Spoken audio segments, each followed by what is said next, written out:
आप देख रहे हैं हमारा YouTube चैनल दी सच्चा भारत और आज के इस बुलेटिन में आपका स्वागत है। तीसरी लहर की बारी, क्या है सरकार की तैयारी, इसी पर करेंगे पूरी पड़ताल। कोरोना की दूसरी लहर हर रोज हजारों लोगों की जान ले रही है और चिंता की बात यह है कि इस आफत के बीच तीसरी लहर की भी चेतावनी जारी कर दी गई है। सुप्रीम कोर्ट ने भी आज कोरोना की तीसरी लहर को लेकर सरकार की तैयारियों पर सवाल किए और पूछा, अगर महामारी की तीसरी लहर आई तो लोगों की जान बचाने का प्लान क्या है।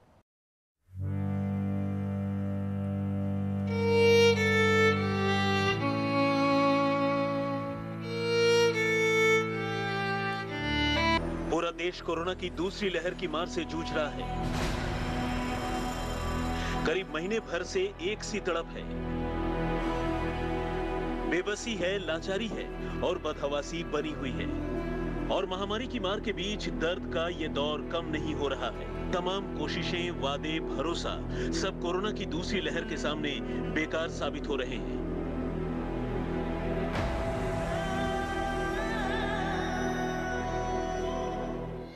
और इस आफत के बीच अब चिंता कोरोना की तीसरी लहर को लेकर भी शुरू हो गई है, जिसे लेकर सुप्रीम कोर्ट ने बेहद गंभीर और अहम सवाल किए हैं। सुप्रीम कोर्ट ने पूछा, तीसरी लहर में वैज्ञानिक बच्चों के संक्रमित होने की आशंका जता रहे हैं, ऐसे में बच्चों के टीकाकरण पर भी विचार होना चाहिए। शीर्ष अदालत ने पूछा कि अगर बच्चे संक्रमित होते हैं तो माता पिता क्या करेंगे, अस्पताल में रहेंगे या नहीं, इसका क्या प्लान है। सुप्रीम कोर्ट ने कोरोना की तीसरी लहर की आशंका के बीच मैन पावर की कमी को लेकर भी चिंता जताई। सेकेंड वेव को हैंडल करने के लिए मैन पावर नहीं है, थर्ड वेव के लिए भी हमारे पास मैन पावर नहीं होगा। क्या हम फ्रेश ग्रेजुएट डॉक्टर और नर्स का उसमें इस्तेमाल कर सकते हैं? सुप्रीम कोर्ट ने केंद्र को अभी से ही थर्ड फेज के लिए बैकअप प्लान तैयार करने को कहा है। ये देश के चिकित्सा विशेषज्ञ भी कह चुके हैं कि तीसरी लहर का इंतजार है, तीसरी लहर आएगी तो जरूर, और कब आएगी उसका भी अंदाजा उन्होंने दे दिया है कि सितंबर अक्टूबर यानी दुर्गा पूजा के आसपास तीसरी लहर आएगी, जब गर्मी जा रही होगी और सर्दी के आने की बात होगी। तीसरी लहर के लिए सुप्रीम कोर्ट ने अपनी सुनवाई के दौरान ये जरूर कहा कि अगर हम अभी नहीं चेतेंगे, अभी से तैयारी करनी पड़ेगी, तभी हम तीसरी लहर का मुकाबला कर सकेंगे, नहीं तो वरना ऐसी ही स्थिति हो जाएगी जैसे अभी पहली और दूसरी लहर के बीच की हुई है। ये दूसरी लहर सिर पर आ गई और हमारे पास उतनी तैयारियां नहीं हैं। हमारे पास ऑक्सीजन नहीं है, बेड नहीं है, अस्पतालों में जगह नहीं है, दवाइयों की किल्लत है। दरअसल ऑक्सीजन संकट पर सुनवाई के दौरान शीर्ष अदालत ने ये चिंता वैज्ञानिकों की कोरोना की तीसरी लहर की आशंका को लेकर जताई है। देश कोरोना की दूसरी लहर से कराह रहा है। इस लहर ने देश को जितना दर्द और खौफ दिया, उसके मुकाबले पहली लहर कुछ भी नहीं लगती। ऐसे में सवाल बड़ा है कि जब तीसरी लहर आएगी तो क्या वो और भी विनाशकारी होगी? क्या वैक्सीनेशन की रफ्तार तेज कर तीसरी लहर की धार को रोका जा सकता है? फिलहाल जानकार इसका जवाब ढूंढ रहे हैं, लेकिन कुछ सरकारों ने इस चेतावनी को गंभीरता से लेना शुरू कर दिया है। किसी भी प्राइवेट हॉस्पिटल में कोई लेकर राजी नहीं है, वो कह रहे हैं हमारे पास ऑक्सीजन की कमी है, ऑक्सीजन नहीं है हमारे पास। मैडम ये देखें, कह तो रहे हैं कर देंगे, तो चलने की हालत है इसकी क्या? हमें बेड नहीं चाहिए, कम से कम मरीज को ऑक्सीजन तो दे दीजिए ताकि उनका कम से कम जान तो बचे। कोरोना संकट के बीच ऑक्सीजन की किल्लत मरीजों की सांसों पर आफत बनी हुई है। जिंदगी बचाने की जद्दोजहद के बीच लगातार ये सवाल बना हुआ है कि इस मुश्किल दौर में ऑक्सीजन की सप्लाई कैसे सुनिश्चित की जाए।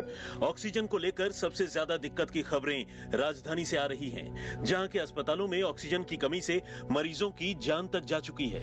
ऑक्सीजन की कमी को लेकर लोगों की उखड़ी सांसों को बचाने के लिए क्या क्या किया जा रहा है, इसे लेकर केंद्र सरकार ने सुप्रीम कोर्ट को जानकारी।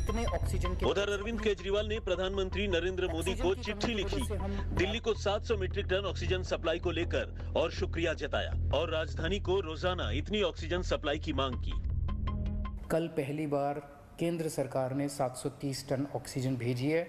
हम तहे दिल से दिल्ली की जनता की तरफ से उनका मुख्यमंत्री होने के नाते मैं केंद्र सरकार का बहुत बहुत शुक्रिया अदा करता हूँ। जब तक ये कोरोना की सेकेंड वेव कम नहीं हो जाती, हमें डेली 700 टन ऑक्सीजन की ज़रूरत है। ऐसा ना हो कि कल 700 टन आई और आज फिर से 400-300 टन आ जाए, फिर से सारे अस्पतालों के अंदर हाहाकार मच जाएगा। हालांकि केजरीवाल सरकार की इस मांग के बीच केंद्र ने सुप्रीम कोर्ट में दूसरे राज्यों में ऑक्सीजन की बढ़ती डिमांड का भी जिक्र किया है। केंद्र ने कहा कि राजस्थान, जम्मू कश्मीर, हिमाचल प्रदेश जैसे राज्य भी ज्यादा सप्लाई की मांग कर रहे हैं। ऐसे में अगर दिल्ली में लगातार 700 मीट्रिक टन ऑक्सीजन की सप्लाई देंगे तो दूसरे राज्यों के हिस्से में कटौती होगी। ऐसे में इस बात का अंदेशा है कि अगर कोरोना के मामलों पर जल्द काबू नहीं पाया गया तो राजधानी में ऑक्सीजन की समस्या इतनी आसानी से हल नहीं होने वाली। बड़ी बात यह है कि ऑक्सीजन की सप्लाई को लेकर सुनवाई के दौरान सुप्रीम कोर्ट ने कोरोना की तीसरी लहर का भी जिक्र किया और कहा कि अभी महामारी की तीसरी लहर आना बाकी है। ऐसी सूरत में सरकार को पूरे देश में ऑक्सीजन की सप्लाई पर ध्यान देना चाहिए। कोरोना के इस संकट काल में ऑक्सीजन की मांग के बीच सुप्रीम कोर्ट ने बीएमसी मॉडल की तारीफ की थी और दिल्ली सरकार के हेल्थ सेक्रेटरी को बीएमसी के अधिकारियों के अनुभव से सीखने को कहा था। और ऐसे ही नए अपडेट पाने के लिए द सच्चा भारत चैनल को सब्सक्राइब कीजिए। धन्यवाद।